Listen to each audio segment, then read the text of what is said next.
notre programme sommaire.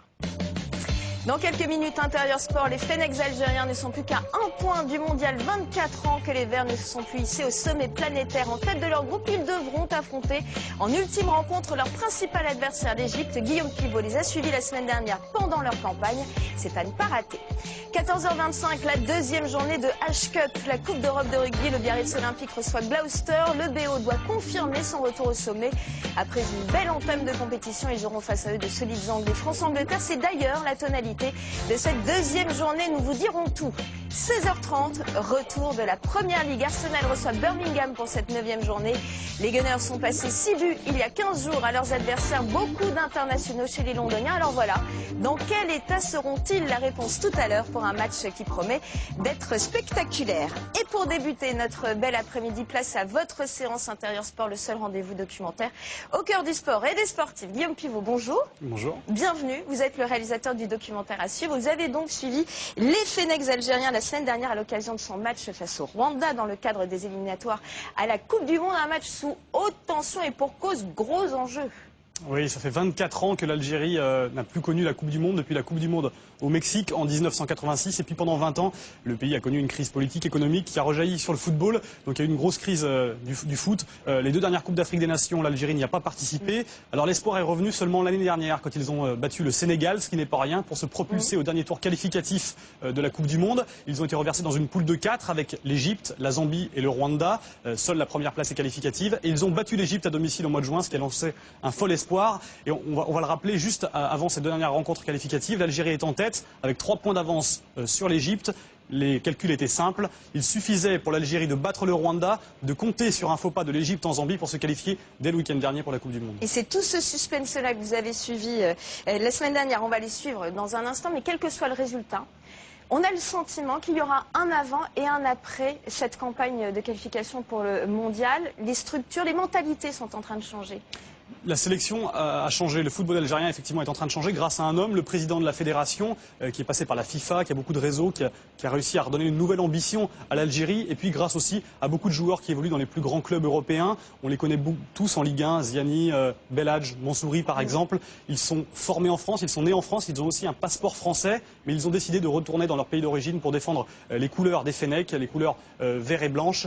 Mais c'est une sélection qui cache un petit peu le problème structurel du foot algérien. Le championnat n'est pas à un très très bon niveau, les observateurs le disent. C'est un championnat qui équivaut au bas de niveau de la Ligue 2. Il y a beaucoup de problèmes de violence, beaucoup de matchs à huis clos, des problèmes de formation aussi, des problèmes de structure. Donc la fédération doit profiter de cet élan pour renforcer la base, parce que l'Algérie, vous allez le voir dans le documentaire, c'est vraiment un pays de foot et il y a beaucoup de talent à l'état pur. L'Algérie, peut-être le marchepied, a utilisé la qualification. C'est le nom de votre documentaire, l'Algérie aux portes du monde, réalisé donc par Guillaume Pivot. Merci beaucoup, regardez.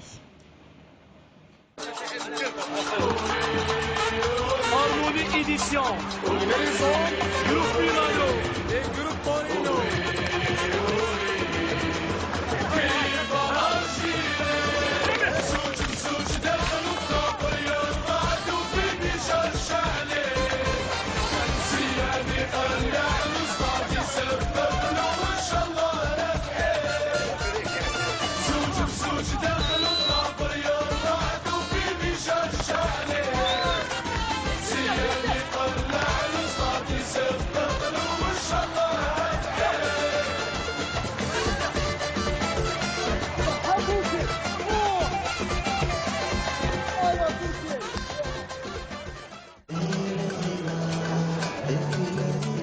Rafik Saïfi en tête du cortège. Ils arrivent de tous les horizons, d'Angleterre, de France ou du Qatar. 22 joueurs en mission pour tout un peuple pour renvoyer 24 ans après l'Algérie en Coupe du Monde. Quand tu arrives à l'aéroport, tu as un accueil comme ça. Hommes, femmes, garçons, des vieux, des vieilles, tu pries pour toi. Ça me donne la chair du pouce. C'est que quand tu arrives comme ça, tu dis franchement, je suis obligé de me défendre pour mon pays sur le terrain. Je donne le maximum. Une semaine pour préparer le match face au Rwanda, mais quelques minutes seulement à Saïfi pour prendre le pouls du quartier où il est né. Je suis très fier et très content. Alhamdoulilah. Toute l'Algérie là.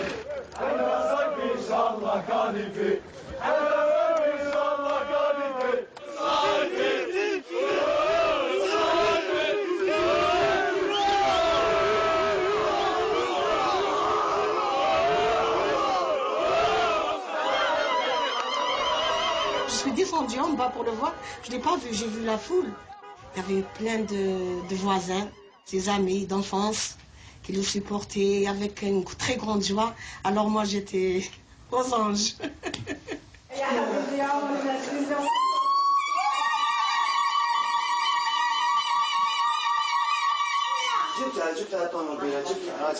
On ressent un truc où on ne peut pas l'expliquer, c'est plus fort que nous.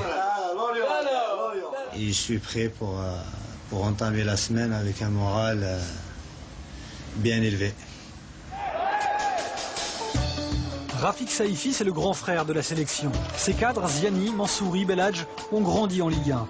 C'est la France qui alimente la sélection algérienne. Et cette semaine, sur les 22 sélectionnés, 13 joueurs y sont nés et y ont été formés. Du jamais vu, car un nouveau règlement FIFA vient de permettre à Mourad Megni et Hassan Yebda de changer de couleur.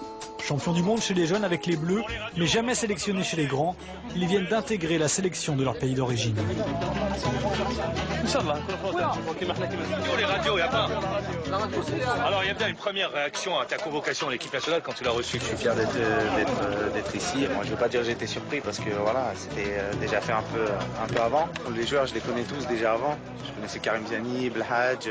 J'ai déjà dit que je suis disponible, bien sûr. Ouais, c'est marrant parce qu'ils posent 50 fois les mêmes questions, mais c'est normal. Je suis nouveau, donc voilà, ils posent beaucoup de questions sur l'intégration, etc. On va les aider, mais je ne sais pas comment. Mais la preuve, ils sont déjà c'est eux maintenant qui nous aident.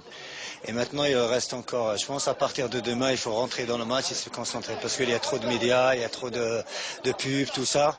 Maintenant, il faut baisser un peu le rythme. L'autre secret de la réussite actuelle, une organisation quasi sans faille. Voyage en première classe, encadrement professionnel et surtout hébergement loin de la folie algéroise, à l'hôtel du centre militaire de Beni Messous. Un hôtel luxueux, mais fermé à double tour.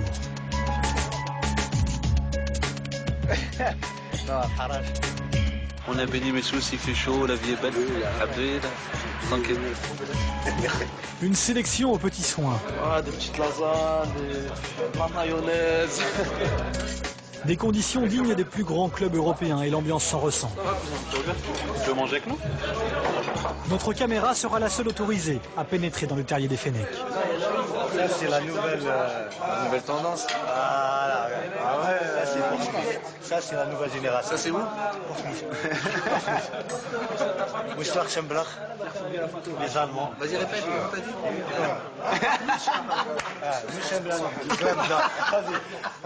Redis-le. Mönchengladbach. Ah, tout doucement, non, redis-le vite. Toi, dis-le. Voilà, tu vois. Voilà, c'est ça. Les Algériens d'Europe, les immigrés comme on dit au pays, et les gars du bled, aujourd'hui tout le monde se mélange. Une intégration enfin réussie amène les bons résultats, Je t'aime, maman. car tout le monde y trouve son compte. Au début, on regarde d'un mauvais œil, mais après, quand on voit que les résultats sont positifs, en fait, on s'aperçoit que c'est nécessaire aussi. La plupart des joueurs qui évoluent en équipe nationale sont titulaires, excepté